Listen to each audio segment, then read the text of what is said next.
Welcome to Smash Fiction, the podcast that has convinced me to never be a writer, never marry a writer, never use profanity, or stay in a hotel, or pretty much anything. Thanks, guys. Anyways, you'll find out why this week because it's Jack Torrance versus Annie Wilkes.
After an uneventful family vacation at the Overlook Hotel in Colorado, Jack Torrance is cooling off in the snow due to his blood boiling by how much money he wasted on the highly overrated lodging. Unfortunately, Jack is freezing to death at this point. Believe me when I say his family vacation really did suck. Coincidentally, a Colorado nurse was on an afternoon stroll trying to clear her misery from her head, lamenting how she hasn't been able to meet Paul Sheldon, her favorite writer. Well, lucky for her, she happens upon Jack, whom she straps into a sled and pulls back to her remote cabin. As she helps him recover from his severe frostbite that has left him bedridden, she slowly realizes who this man is. Oh, you're Jack Torrance.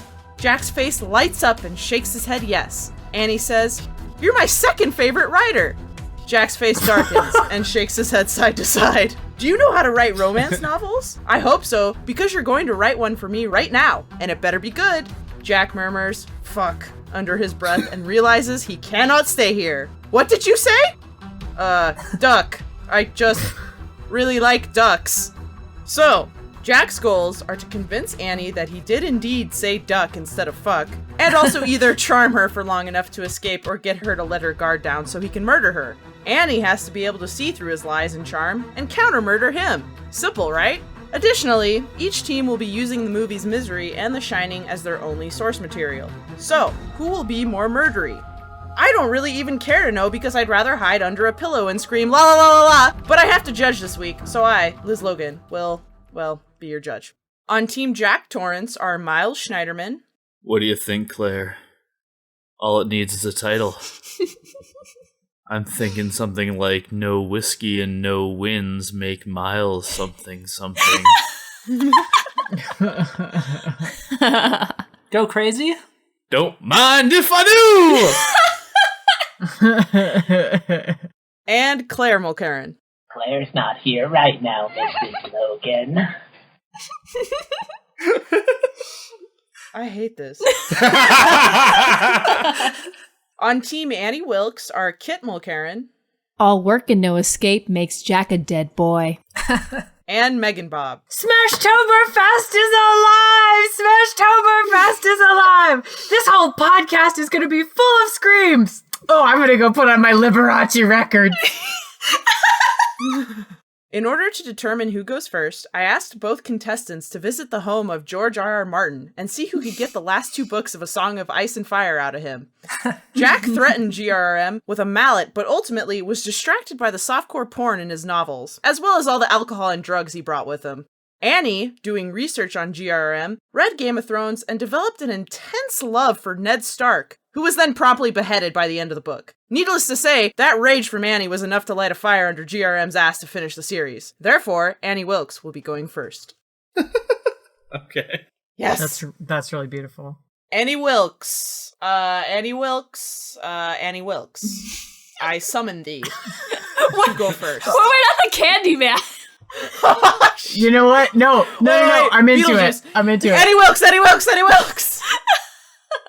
He can't handle solitude, he can't handle writing, he can't handle snow, and he can't handle using the stairs. He's all-star failure, Jack Torrance. Can he do anything?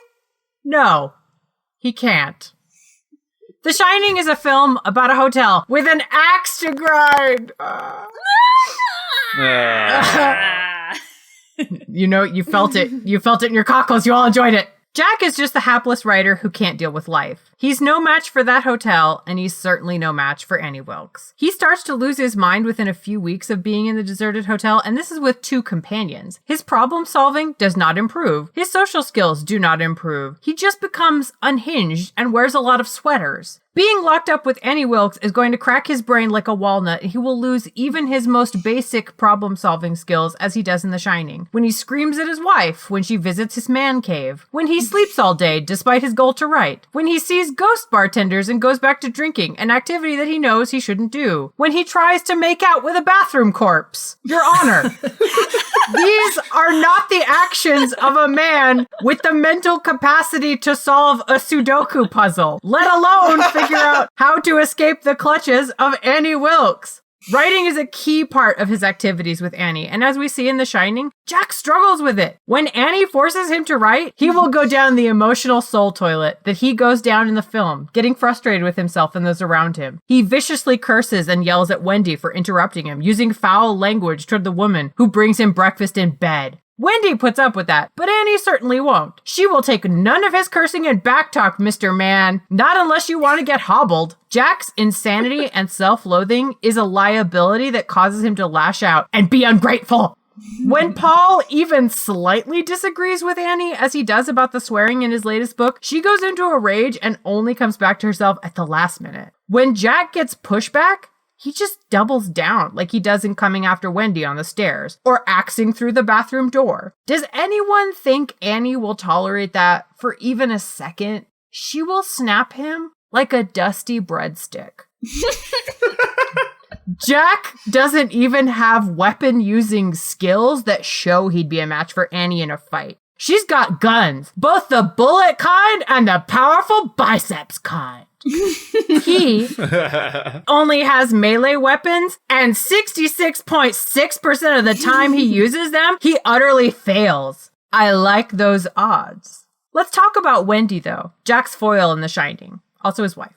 The movie portrays her as an ineffectual soft mom type, the opposite of Annie Wilkes. But even with that characterization, Wendy is enough to shove Jack down the stairs into unconsciousness, then drag him to a meat locker and lock him in there. If Wendy has it in her to defend against Jack Torrance at his most violent. If Danny, a small child, can outwit a murderous Jack by walking backwards in the snow. If Jack has so little preservation and he won't go inside when his body is slowly dying of cold, then Annie Wilkes is going to have greater trouble keeping him from accidentally dying than keeping him from murdering her.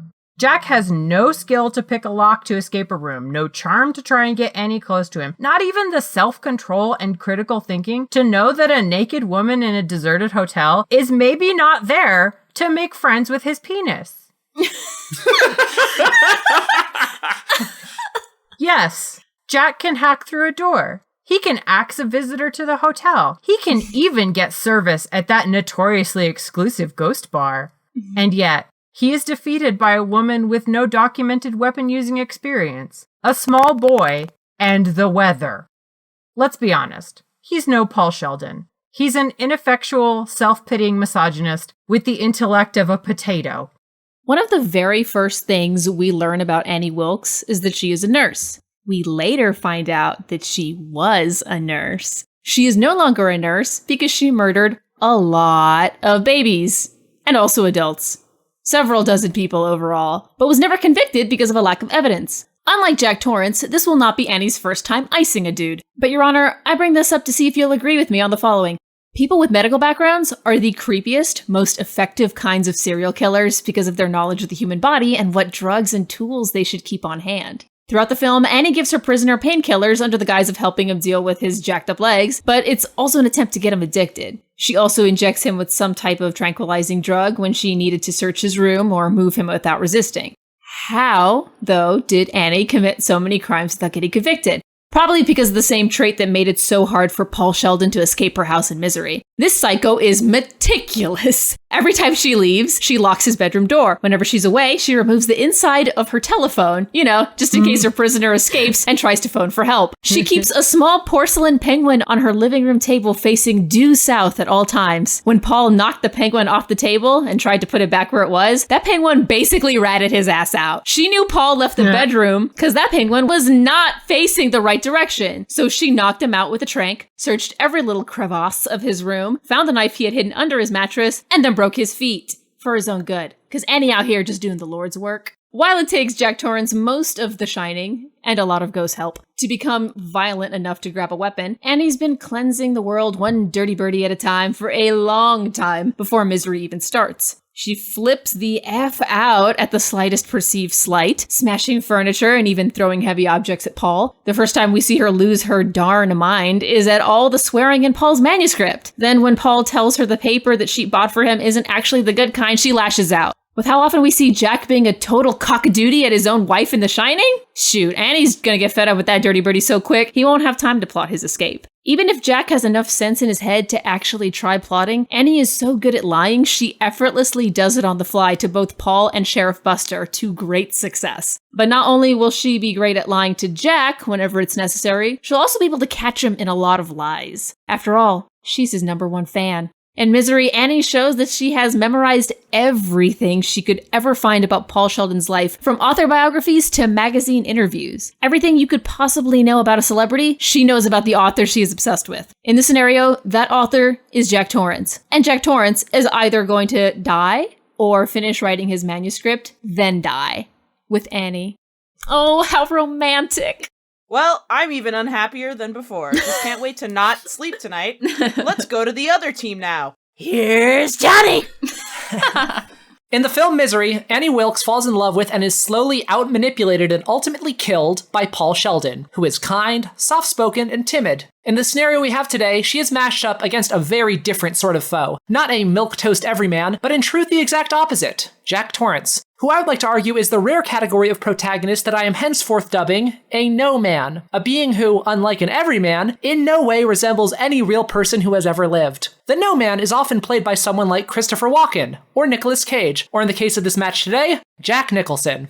Because of this, everything that Jack Torrance says and does is infused at a molecular level with an indefinable and yet ever-present aura of Jack Nicholson-ness. Every sentence that Jack Torrance says contains no fewer than 5 different conflicting emotions, making his true motivation and state of mind completely unfathomable. Take, for instance, when his son Danny says that he learned about cannibalism on TV. His wife Wendy seems concerned, but Jack comforts her by saying, "You see? It's okay. He saw it on the television."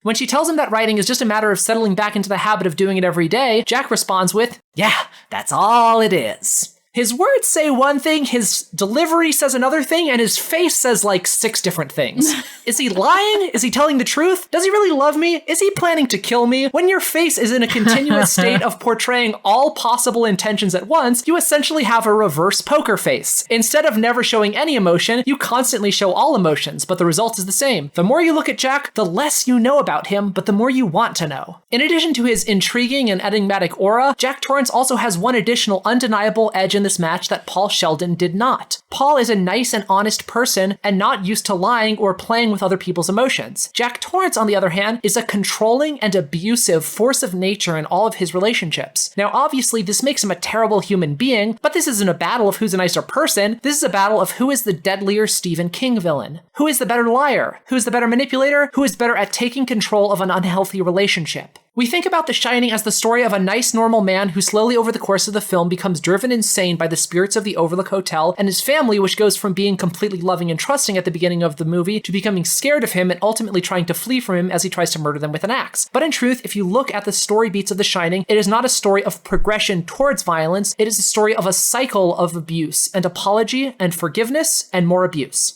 Wendy tells the story of a time when Jack, in a drunken and angry rage, grabbed Danny and dislocated his shoulder. The way that Wendy tells the story, she dances around it and uses a lot of mitigating language, trying to make the event appear harmless, but it's clear from her delivery of those lines that she was truly disturbed by what she saw in her husband that day, and she doesn't like to think about it. And it's clear from the way that she covers for him that she has fallen under his sway and can't see him for the monster that he truly is. But I know what you're thinking right now. Annie Wilkes is not a doormat like Wendy. Annie Wilkes will not sit by when Jack Torrance yells at her. Annie Wilkes made Paul Sheldon burn the only copy of his unpublished manuscript because it had too much swearing in it. She's not going to be persuaded by yelling or threats. She needs a delicate touch. But if you look at the way she interacts with Paul throughout the course of their time together, you'll see that just the opposite is true. Usually Paul is deferential and submissive towards Annie, and this never works for him. When he calmly explains that the paper she bought for him to type on is going to smudge, she screams at him. When he casually corrects her word choice in a sentence, she flies off the handle at him. Remember that the reason that she suspects that he will never love her is not because he's angry or volatile, it's because he seems pretentious, a famous and emotionally detached elitist who could never fall for an average girl like her.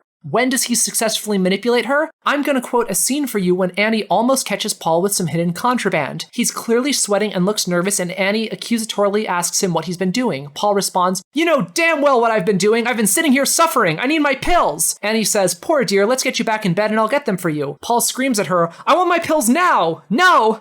I want my pain to go away, Annie. Please make it go away." Annie looks forlorn and says, "It just breaks my heart to see you like this." She then leaves the room and he stashes his contraband. So what works on Annie Wilkes? Melodrama. Note that in that last passage, Paul yelled at her. He cried a bunch of obviously fake tears, and he swore at her, and it worked. Those are all classic moves from the Jack Torrance school of manipulation. Annie loves trashy romance novels. She thinks of herself as a character in a romance novel. She is a passionate person, and she responds well to passion. She tried to get Paul to be in a suicide pact with her, for gosh sakes. When does Paul start getting power in their dynamic? When he starts taking it. When he makes these larger-than-life romantic gestures, or when he starts threatening her. It's these sorts of gestures that give him the edge that he will need to kill her, and it's these sorts of gestures that the drama queen that is Jack Torrance will be all about. After all, when Paul asks Annie in a calm and level voice not to break his legs with a sledgehammer, does she listen to him? I think the single most important thing to remember about this scenario is that it doesn't take place on neutral ground. Our character, Jack Torrance, is being dropped into the place occupied by Paul Sheldon in Misery, Annie Wilkes' movie. Now you might think this gives Annie the advantage, sort of like her having home field. In fact, the opposite is true. Because we've all seen this movie, and spoiler alert, it ends with Annie's corpse hitting the floor. We have seen her completely fail to either contain or ultimately kill her prey, and in that case, her prey was Paul Sheldon, a regular-ass dude whose greatest accomplishment was writing a series of romance novels that he didn't even like. I mean, also getting Lauren Bacall to be his agent, that's pretty cool. But aside from that, regular-ass dude. And this regular-ass dude was able to clumsily manipulate Annie into letting her guard down, and then, even when her guard was back up again and she was actively trying to redrum him, even after he'd been shot, this regular-ass dude was able to take Annie down and end her. If #basic Paul Sheldon was able to be Annie's undoing, what is batshit insane murderer Jack Torrance going to do to her? Jack is more manipulative than Paul, more accustomed to strange situations than Paul, and far more savage than Paul. Basically, our job tonight is to prove that Jack could do as good a job of surviving and killing Annie Wilkes as a guy who doesn't have any ankles. Yep. That's all it is.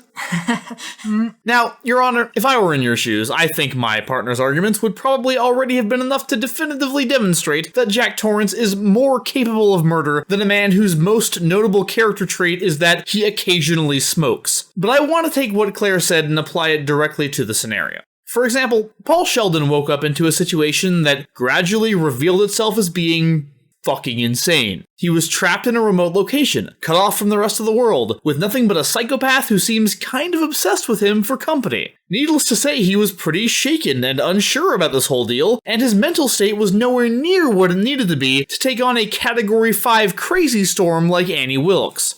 Jack Torrance is a man who intentionally seeks out remote locations, shuns the rest of the world, and, given the choice between spending time with his wife and child and spending time with a psychopath who seems kind of obsessed with him, chooses the psychopath. The whole reason Misery works so well as a movie is because Paul Sheldon is a regular-ass dude who accidentally drove his car off the road and into an unfamiliar place called Crazy Town. And Jack Torrance is the mayor of Crazy Town. He is a card-carrying native of the Lunatic Fringe, and there's not going to be any adjustment period for him while he tries to figure out what's going on and why this woman named her pet pig after one of his characters. Presumably dull boy. Yes, indeed.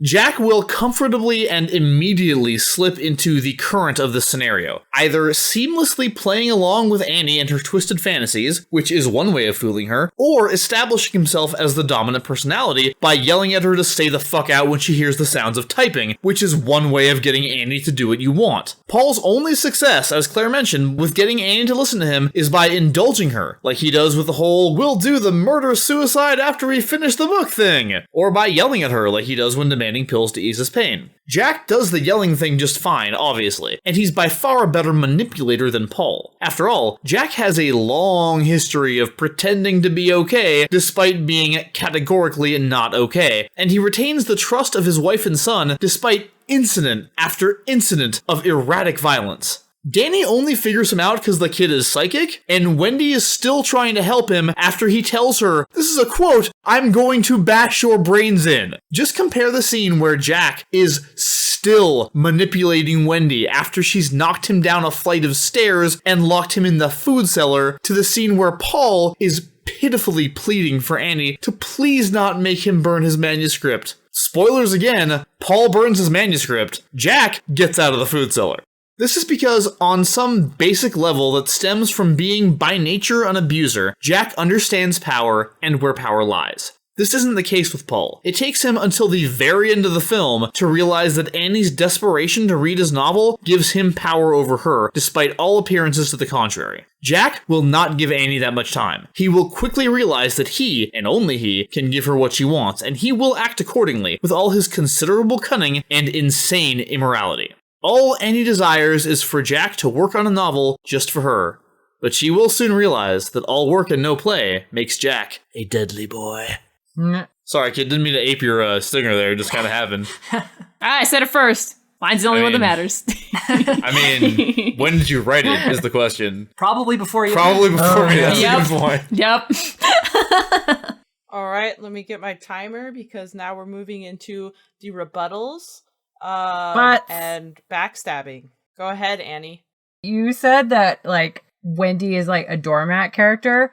Okay, fine. She's a doormat character. Even as a doormat, she is more powerful than Jack because she locked him in that fucking meat locker and he didn't get on his own. Nope. The ghosts got him out. So unless he has meat locker ghost friends, this does not work out for escaping anything. Yeah, you're arguing about Wendy being meek does not help you. We didn't really argue about Wendy being meek. To be fair, I only said the phrase doormat when I was doing a fake quote of you calling her a doormat in an imaginary sense. Yeah, we that wasn't really part of our argument. The only argument I was saying was I never called her a doormat. I just said that he's good at manipulating her, but I didn't talk about her. Which we see by the fact that she doesn't just fucking kill him or, like, do anything to him. She's like, no, I'm locking you in here for your own safety, and I'm gonna go get help. Because she loves him the way that Annie loves him because she's obsessed with him. Right. That's the magic of it, though, is that even though she tries to help him, he still ends up dead. He still fucks everything up so much that even the people who are trying to help him, he is so ineffectual and terrible at doing this that he still dies. Yeah, such ample opportunity to kill this person who isn't fighting back, and yet somehow still lines up a little popsicle, doesn't he? There was some Deus Ex Machina from Scatman Carruthers saving the day. He like was slowly shambling up to her, and she was like walking away all scared, and even though she had a bat. He wasn't trying to actively murder her at that point. Yeah, I mean, the only point where he's actively trying to murder her is when he has the axe, and he's about to. He just doesn't because of the guy who shows up. Also, it seems kind of clear to me that, like, Jack and his entire family have some sort of psychic shit going on where they get affected by, like, these ghosts and stuff. Yeah. And I'm guessing Annie's killed some people in that house. Oh, yeah. So I don't think it's outside the realm of possibility that Jack's going to have some ghost buddies helping him out from there this might be match. some people helping him unlock some doors, all we're saying. Yeah. I guess cool. He can still wind up a popsicle with his ghost friends. And then his picture will also appear on the wall of Annie's house, right? I will submit this. If Annie has a hedge maze outside of her house and she flees into the hedge maze and he goes in after her, there is a chance that he will not be able to find his way out and freeze to death. Otherwise, if they're inside and he's got an axe, he always wins. He kills people. That's right. Because axe beats gun, for sure. I mean, look, she shot that gun twice. One of them hit and it didn't kill anybody. Right. So. Well, what I'll say is he's not going to have an axe in this scenario. You're right. He'll have whatever's lying around, which in this case is guns. Like, he's not bringing his axe with him. He's going to get weapons from lying around the house. And, like, yeah, if she has guns around, then... You know, needles maybe, or like big knives. Yeah. You know? How's he gonna get those? How's his dumbass gonna figure out how to get out of that room? He can barely figure out how to walk, like, without having severe injuries. A lot of... Well, and I want to bring up that you said whenever he comes to the table, it's all craziness all the time, which is fair. I think that's very true of him. I'm just not sure that his craziness serves any of his goals. I think whenever he goes crazy, what happens is he drinks with a ghost bartender and he goes to ghost parties. And then, like, he gets weird and, like, kills a person who he doesn't even care about killing. Annie gets killed by a regular person who doesn't have ankles. So my point about the craziness is that it's going to give Jack an advantage over Paul because Paul was, like, staring around trying to figure out what was going on. Whereas for Jack, crazy is kind of a way of life. So he's just not going to be taken by surprise when he ends up in this insane situation. Yeah. I don't think it's going to actively prevent him from doing anything. There were plenty of times when he was sitting at his typewriter, where Paul Sheldon was sitting at his typewriter and Annie was there right next to him. And all that Paul had to do was distract her and then hit her over the head with the typewriter. But he never did that because he's not a killer. Saying he's crazy means that he's going to jump to killing her a lot faster. Yeah, it just means that like half an hour into the movie, Jack's hitting her with a typewriter. Yeah. At what point does Jack ever distract anybody to meet a goal? I don't think he's that clever. Yeah. I mean, like, he walks into the ghost room and then tries to make out with Ghost Woman. And then, like, he's not a problem solver. I don't know why you're saying he'll figure stuff out. Like, he does hide around a corner and like stealth kill the dude, but yeah. Yeah, he hides around the corner, he stealth kills that guy. He also sneaks up on his wife when she's reading his manuscript and finds that shit out. Yeah. He's constantly distracting his family, trying to get them out of the way of his work. And, like, when he sees the ghost lady in the dead bathtub, he, like, immediately goes totally on the down low about that and gets all kinds of manipulative and sneaky to not raise the suspicions of his family. So I think there are plenty of examples in the film. Wouldn't you not want your family to find out you made out with the corpse? Like, double awkward. Well, yeah, so I could kill them later. Yeah, but that's just him wanting his family to seem like everything's normal so that he can kill them later, which is him, lying and actually successfully manipulating people and, lying, and then they believe him that there's nothing in the room. Also, Wendy was kind of trying for a very long time, poor abused woman. She was she was making all sorts of excuses in her head about that boy. Yeah, for sure. And that is not Annie in the least. She is a boss bitch. Bitch in, like, multiple ways. Oh, shit. Annie doesn't have the same problems, but she has problems. She has psychological weaknesses that obviously can be exploited. As Jack manipulates the psychological weaknesses of his wife, so he will manipulate the psychological weaknesses of Annie Wilkes. All right, done. Next team, Jackie boy. You mentioned in your opening argument that Annie, like, is a medical person, so she's scary and also knows things about medicine. When Paul was looking through that scrapbook, it was pretty clear that she didn't actually succeed at any medical profession in terms of advancing her career. She just killed people who were in her way. She worked as a nurse. They don't just let you start as a nurse when you, like, apply. Like, what do you think it takes to become a nurse? That's fine, but she also, like, sets Paul's legs super improperly. Like, how do you know that? Are you a nurse on the DL, Miles? I mean, but that's a good thing for our side? Yeah, that's, like, probably on purpose, because, like, how was he gonna know that she did it wrong. Yeah, what does he know? Yeah, so now Yeah, Jack's gonna have ultra fucked up legs. I don't know. Because he's just a dumb bag of laundry. I don't think He she doesn't know wanted to anything. fuck up his legs for a little while. Like, at that point in the film, she wasn't trying to cripple him. You've been making a lot of business about how Annie is like this stone cold killer and she's super meticulous and she knows what she's doing. You're right. She is very meticulous. She's very perceptive. But the thing about Annie is that everything she does kind of hinges on people being predictable and like her knowing how people work, you know, because she kind of knows how Paul will react to things. She kind of knows how the police are going to react. She gets the sense, like when she suggests the murder suicide, she's like, we don't have a whole lot of time, especially since like just killed this police officer. But she clearly knew that the cops were eventually going to come. Like she says, this was bound to happen. And she is a serial killer. A lot of the way she operates is based on recognizing patterns. Jack Torrance does not operate in predictable ways. I think she's going to have a big problem with what he does and the way he behaves because she's not going to be able to anticipate him. Yeah, he reacts stupid. Like the ways he reacts are not like intimidating to anyone but like a shrinking person super like Wendy. abused people. As we talked about, like, whenever Paul stands up for himself, that's what works out well for him, though. Like, crazy would be good. Like, the scene I quoted about him, like, yelling at her and actually swearing to her face. The thing you said about swearing, like, she doesn't like it on paper, and that's her, like, informed characteristic, is that she'll fly off the handle at that. But whenever he swears at her, like, there's the part where he gives her the finger, and she waves it off and, like, laughs. You know what I mean? And it seems, like, charmed by getting the finger. I think that she's more of a dirty bird than she realizes. And, like, this crazy... Absolutely. This crazy, like, kind of violent, kind of scary guy who's not this, like, emotionally detached guy, she's gonna, like, say, oh, he has so much passion. He's like a hero from a romance novel. You know what I mean? He, like, flies off the handle. He's crazy. He's like the Beast in Beauty and the Beast, and she's Belle, and she has to tame... Oh my God. Don't bring that up. No, and she has to tame his wild so. side. You know what I mean? Like, that's what she's gonna see when she sees him. No, I think the thing is, she's not afraid at all. So him, like, she's going, I hobbled you? You flipping me off means fucking nothing, you dumb baby. Yeah, she like knows at that point that like he's gonna be a little testy. He just lost his feet, sees. Oh well. You What a keep talking kidder. about like how stupid he is and like how he's not actually cunning or manipulative. I want to draw your attention to the very beginning of The Shining, in which Jack Torrance walks into a job interview where the only qualification for getting the job is that you're not a psychopath who's gonna murder your family with an axe. Yeah. And Jack Torrance nails that fucking interview. Not to mention that he later destroys the radio and destroys the snowcat. Yeah. So in terms of his plans working out, he actually does launch plans that work out successfully. I mean, that is under the assumption that his planning is going to be better than this incredibly meticulous Annie. It's gonna be better than Paul, that's all we need. Yeah, incredibly meticulous, Oh, even though she, God. like, dies at the end and doesn't work, like...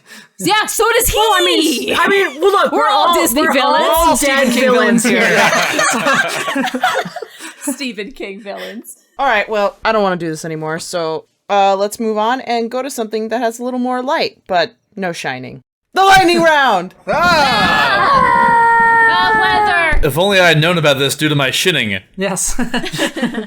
After a deadly bout of stabby, axy, malady, and lots of pen ink, Annie and Jack have decided to bury the axe and set aside their differences by deciding to write a book together, with Annie dictating the plot and Jack dressing it up a bit. Oh my god. Except this fucking lightning round isn't gonna be like that. You fools. I was gonna say, if that's all this is, I'm gonna be very surprised. Since during their fight they destroyed Annie's cabin and Jack never wants to set foot into a hotel again, they both need money in order to rent out their own private space for book writing amazingness. Unsure of how to accomplish this, Jack and Annie are down on their luck, walking through a suburban neighborhood next to a college. Next to them is a house pumping incredibly loud music with a lawn riddled with party balloons and empty alcohol bottles. Suddenly, a frazzled man bursts out of the house and runs up to Jack and Annie. "Thank God you're here! This is the first party I'm throwing since I was inducted into the frat, and my new name is Eric Hammertime. It's gotta go off without a hitch. I just called Clowning Around Co. like 2 hours ago, and they said you would be here an hour ago. Wait, where are your costumes? Your boss said you'd have Pennywise costumes and would be able to convert our frat house to a haunted house. We just saw it, and we want to keep getting scared. It's so fun. You guys were really expensive, too, so I kind of expect the best. I've got your money upstairs after you guys are done for the night. Come on in. I'm sure you can find something around the house for a costume. Okay, here's your objectives. So we're clowns? 1. While in the frat house, what will you use to design a scary clown costume? Number 2. How are you going to scare or quote-unquote deal with these drunk frat boys? Yeah, you've got a lot of free reign with that, by the way. 3. How will you get the money before your other combatant, knowing the frat boys will stop you if you don't entertain them? Get in, scare, or I guess kill, and get the money. Because you're gonna backstab your other opponents. Fuck the book. You want the money. That's odd. Usually the bullshit gets off at the second round.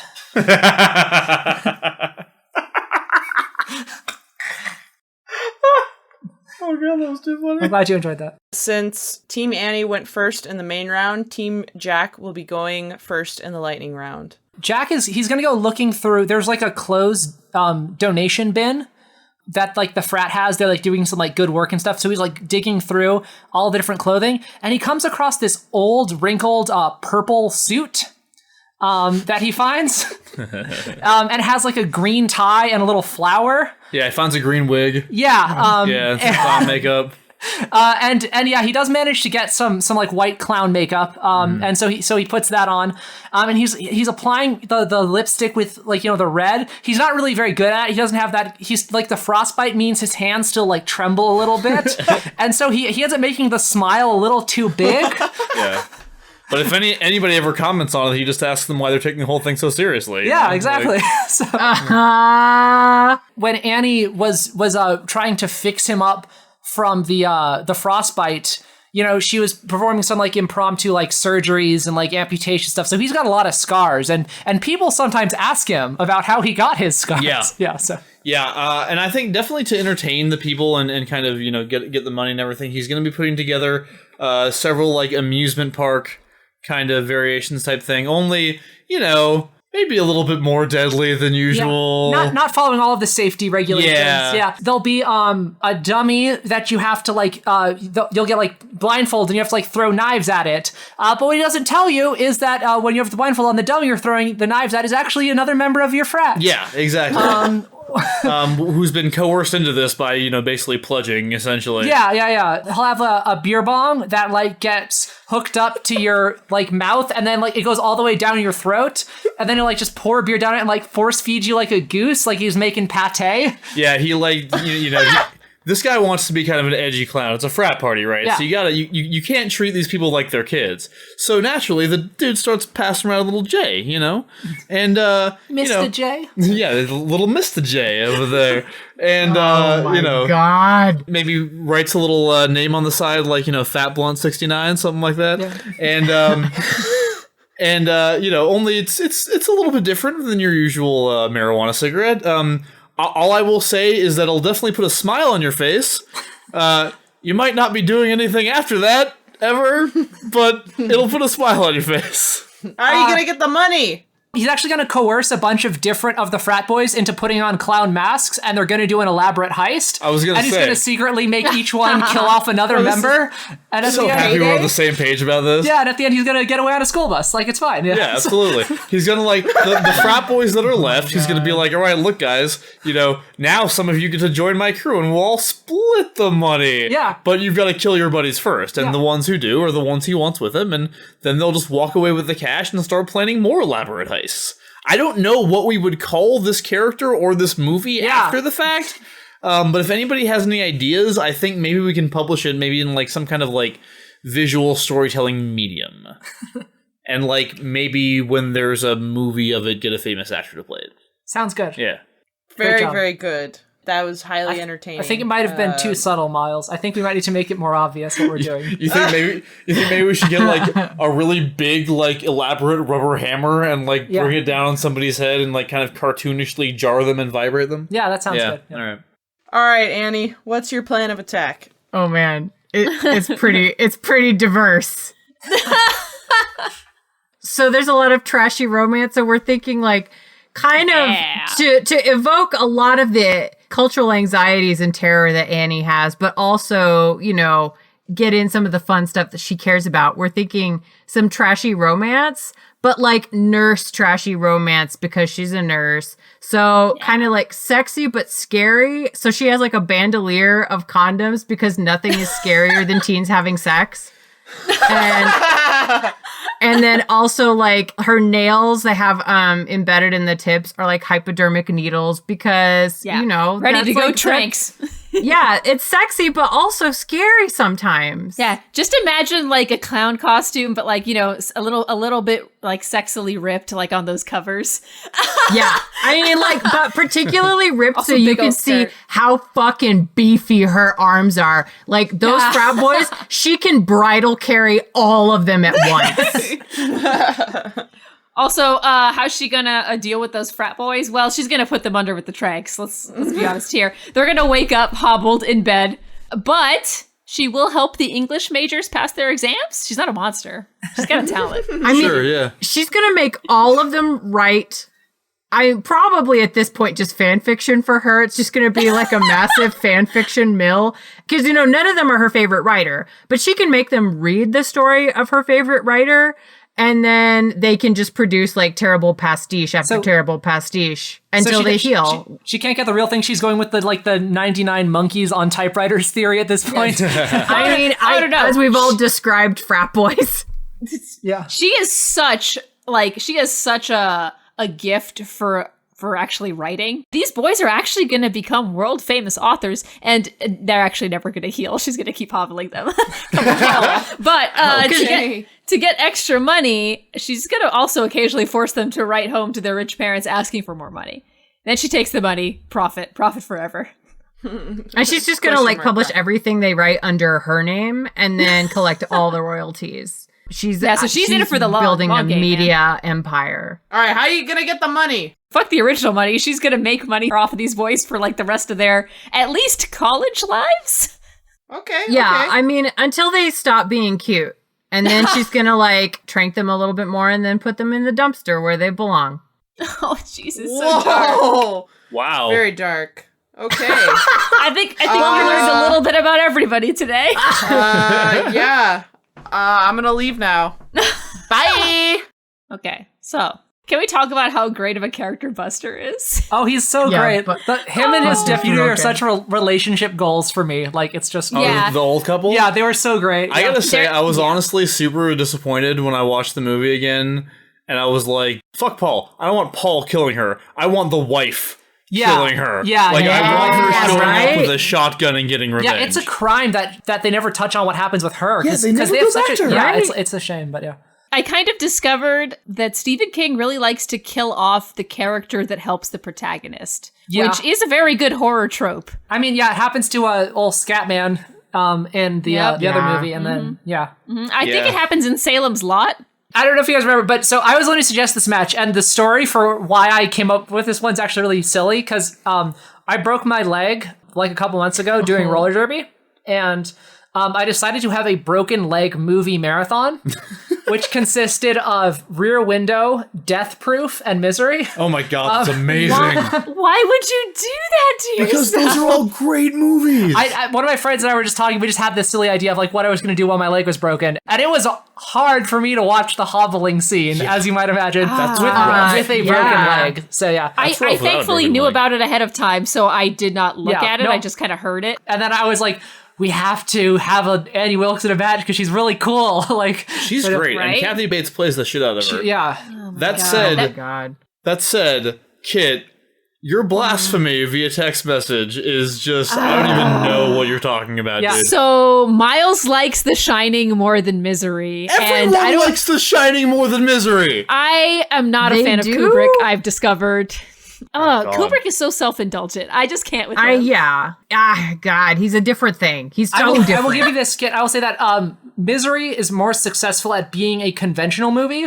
The Shining is more successful at being a Kubrick movie. And if you don't like Kubrick movies, then that's fine, but they're like their own thing. I will admit that if I you don't don't want to like watch Kubrick movies, masturbate, all right? Yeah. I mean, I kind of do, because I feel like he'd film the shit out of that. Yeah, and, super have all slowly. kinds of like 3 weird hours of symbolism and masturbating. stuff. Yeah, like lots of slow pan in. Yeah, exactly. With him like staring right at the camera, like really angry. I don't know. Like, I like Misery, but I don't see how you can even compare the two. I think Shining is like a better movie in terms of like the ceiling being higher than the floor. Like, I think in terms of like cinematography and production design and stuff. But, I mean, The Shining is brilliant, and Nicholson is brilliant. And like you said, the cinematography, the score, the weird shit the music does. Oh my god. Yeah, the music, it does sound like George Crumb music. Like, it's very atonal and challenging, which I did appreciate a lot. I thought that was nice. Misery is super good, but The Shining is transcendent. Kent, I do see where you're coming from. I don't think you're 100% wrong. I will say that. I mean, Misery's an A. Shining is a C+. I think they're so different, but The Shining. Hi, Liz. The Shining is an internal thing. It's not even a letter. It's a spirit. Liz, is that you? Oh god. It's me. The podcast is awake. The judge. I am the judge. I'm always You the are. judge. Here's the judge. You're the ice judge. This is an ice match. No ice. No ice here. Well, yeah, I mean, I guess he's freezing. Yeah, kind of is. It's an ice match. And then the dude gets dragged out of the snow. Yeah. Okay, so on to the important things. This was difficult. I don't really like explaining my rationale because that kind of removes the mystery from my mind. That's fine, don't. So, just for the pure dismemberment of their opponent's arguments, I have to give it to Jack Torrance. Yes! Ooh. All right. I will say I'm a little bit disappointed because if I lost, I was going to be like, I'm bad at this. Yeah. I was maybe going to pick Annie in the Smash Bash if she won. Good job, y'all. I think your best oh my God. Your best argument, rebuttal or whatever, was how they were arguing that Wendy was meek, and you were like, well, it actually doesn't matter at all. That was good. That was a good argument. I could definitely tell you guys were just like, okay, Annie's scurry. We gotta scrape for everything. we had to come at it from a bit of a different angle. Yeah, we had to take a different tack to our argument because she is like pretty objectively objectively awesome. Yeah. And we knew that you guys were gonna fucking bring it, and you did. So we had to kind of like dig deep on this one. Pull out all the stuff. And it was gonna be able to pull out a win, but you guys definitely brought it super hard. So yeah. Time for the kid. Thanks. Over to Twitter. Thank you to Jake the Fake Jake, Samaconda, Florian, Duffy, Cosplay Fiend, Sharon Schneiderman, and Hayden Reynolds. Thank you for all your retweets and just tweeting about us. Over to Tumblr. Thank you to Geek Haven, Changing Shades, Jeep Rhyme, Hornithopter, and Pizamon. And on Facebook, thank you to Jeffrey Ketchum and Robert Ramsey. Thanks for sharing the love. Oh, I might leave in the Kit Thanks song this time. I might be done fighting that battle. If I just do it every time. I'll let you have it.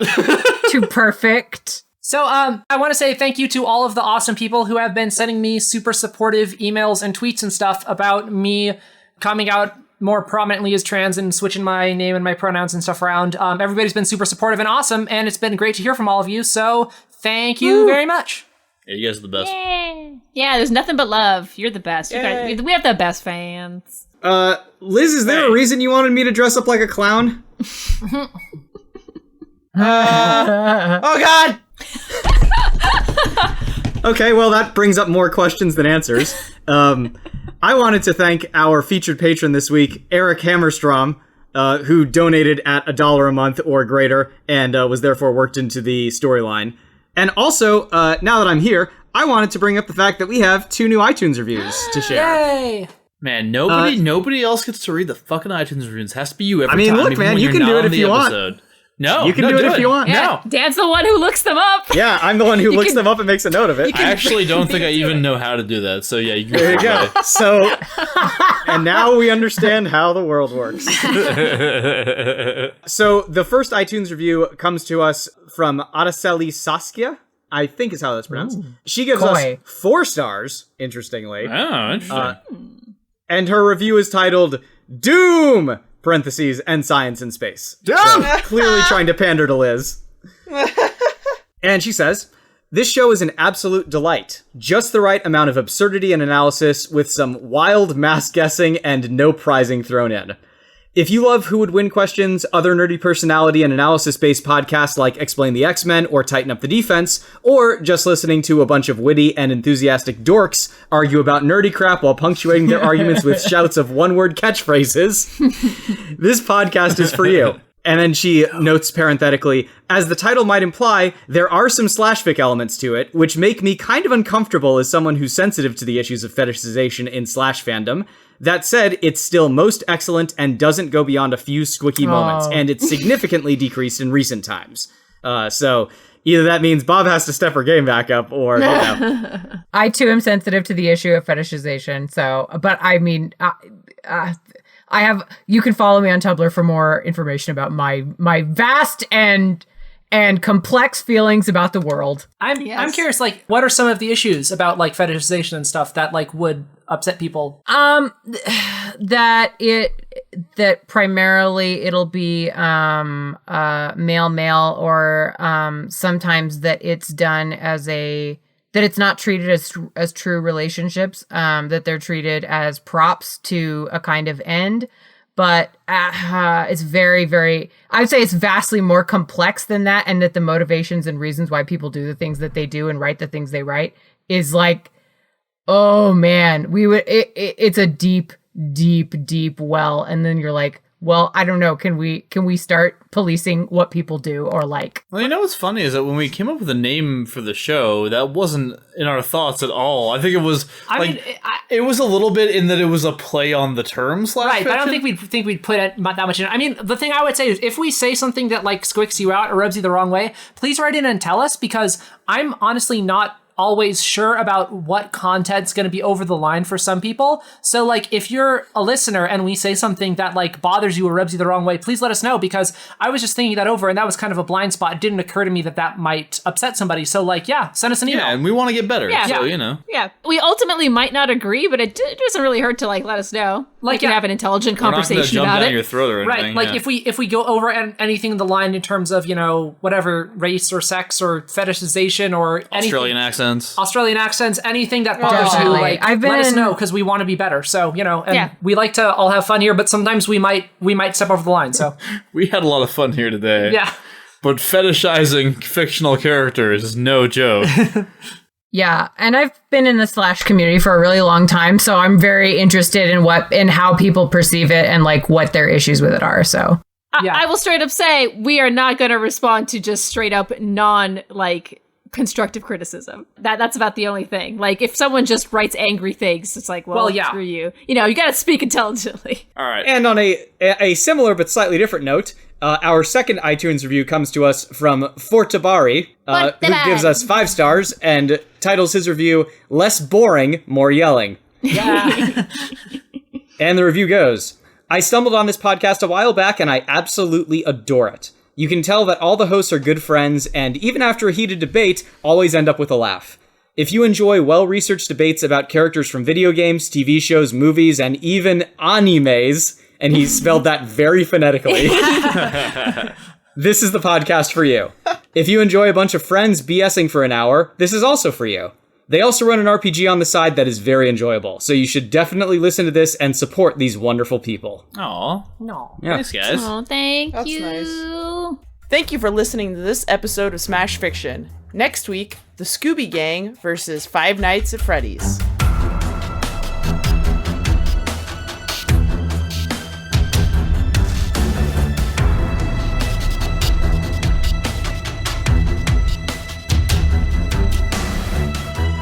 Smash Fiction is produced by Miles Schneiderman and production assistant Sharon Schneiderman, with logo design by Claire Mulcairn. Special thanks to Kevin MacLeod of the Clan MacLeod at Incompetech.com for our theme song, Hitman. You can find us on Twitter at SmashFic Podcast and search for the Smash Fiction Podcast on Facebook, Tumblr, and YouTube. Subscribe on Apple Podcasts or your podcatcher of choice, and if you leave us a good review, we shall become more powerful than you can possibly imagine. Smash Fiction is made possible thanks to our supporters on Patreon at patreon.com/smashfictionpodcast. Please consider donating as little as $1 each month. It helps us keep the show going, and we have great rewards and extra content for those who help us out. If you have any suggestions, feedback, or other contributions, send them to us at smashfictionpodcast@gmail.com and help us continue the fight.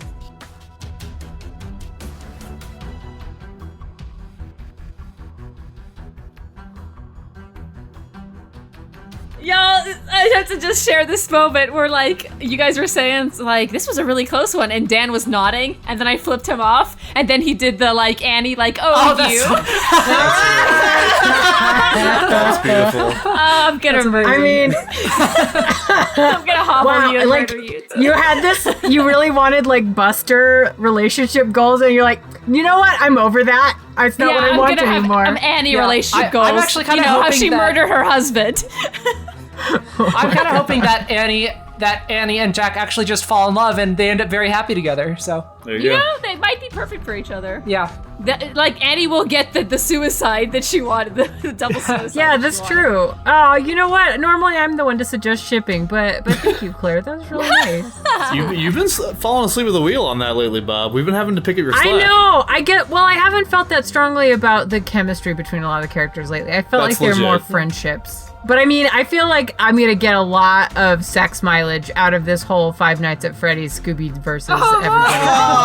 Whoa, spoilers, spoilers. I'm for the end of the kidding. episode. I'm kidding. Jeez. All right, we're moving Dan on. is dead. Dan's We're moving over on. dead. Dan's on my Shit, team. do He your regrets thing. everything. That was very impressive. If you noticed, they wrote that entire opening argument without using the letter N once. No? Oh, I see what you did there. No, I see what you did there. That was very good.